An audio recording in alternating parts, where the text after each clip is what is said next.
I am 36 weeks pregnant, so let's talk about it. I've been so lucky in this pregnancy that I haven't felt too bad throughout. And for that, I'm all very grateful. But I look back at how overconfident I was about pregnancy. I remember telling people, oh, I could always be pregnant. Like, this is totally fine. And now that I am at the 36-week mark, I definitely feel like my body is feeling it now. It is so uncomfortable. I feel like, one of those machines that give you back rubs and you can see that the red ball is moving? That's what I feel like my stomach is. My baby's always moving, which is such a blessing, but it's not comfortable.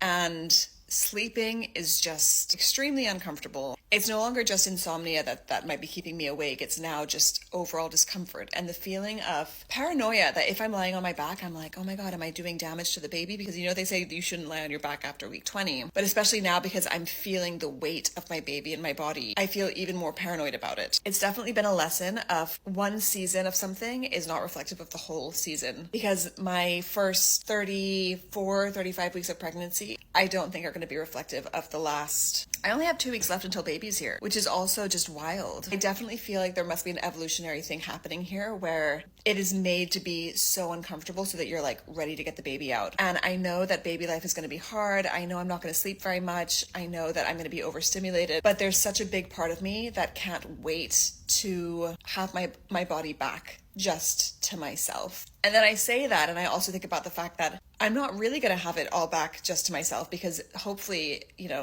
I'll be able to breastfeed, and then I'm going to have my baby relying on my body for its food source. And that's like a whole new level of giving of my body. And I don't know if it's going to be easier or more difficult than physically carrying my child. I've also been going down a bit of a rabbit hole this week around the impact of babies on relationships. And it's so funny because before I got pregnant, I never understood how people could get a divorce within a year of having a child because I thought surely if you're going to break up, you break up before you have the baby. What I'm realizing now is that babies put so much pressure on a relationship, not just in the sense that you kind of have to find your bearings again as a family because you're no longer a couple now, you're a family, but also from the perspective of lack of sleep, just having more responsibility, more pressure. And then you layer on top the fact that I think women are so much more needed than men when it comes to having a child and the resentment that comes along with that. So I'm trying to really prepare myself to accept it and to be at peace with the fact that I'm going to be bearing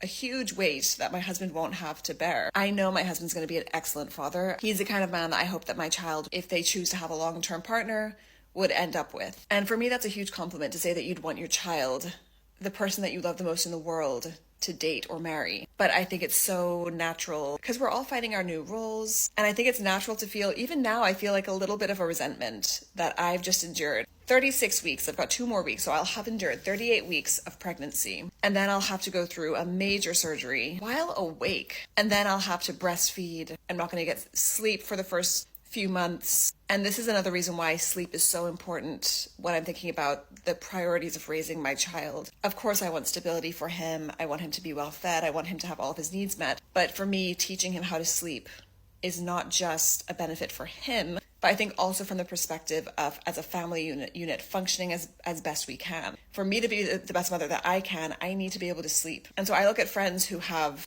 3-year-olds, 4-year-olds who are still not sleeping through the night, who are still sleeping in their bed. And I think everyone needs to do what's right for them. So this is not me prescribing what is the best thing to do because I've got no idea. I just know that when we look holistically at the pros and cons for myself of sleep training, the pros of it massively outweigh the cons. And even when they look at studies of the impact of sleep training, as far as I can tell, there are no long-term impacts of this. I'm just trying to navigate all these thoughts and trying to identify the things that I think will be most difficult for me as a new mother and build a plan in advance of how I'm going to tackle that while also appreciating that all the best plans in the world could fall down because ultimately there's a huge element of this equation that I don't have any visibility into, which is my baby himself. And as of right now, he's a very active baby. So I can only imagine that when he comes out, he's going to be pretty active as well. So just helping him to relax and helping him to learn how to sleep. 36 weeks definitely feels more like it's about to go down. My life's about to change massively. It's been interesting to see my body in the last few weeks really feel like, okay, I'm ready. I'm ready for this baby to come out. I don't want him inside me anymore because it's becoming very uncomfortable in here, like in my body. If you're 36 weeks, I'd love to hear what your experience has been. Do you resonate with any of this or not? Would love to hear what you think.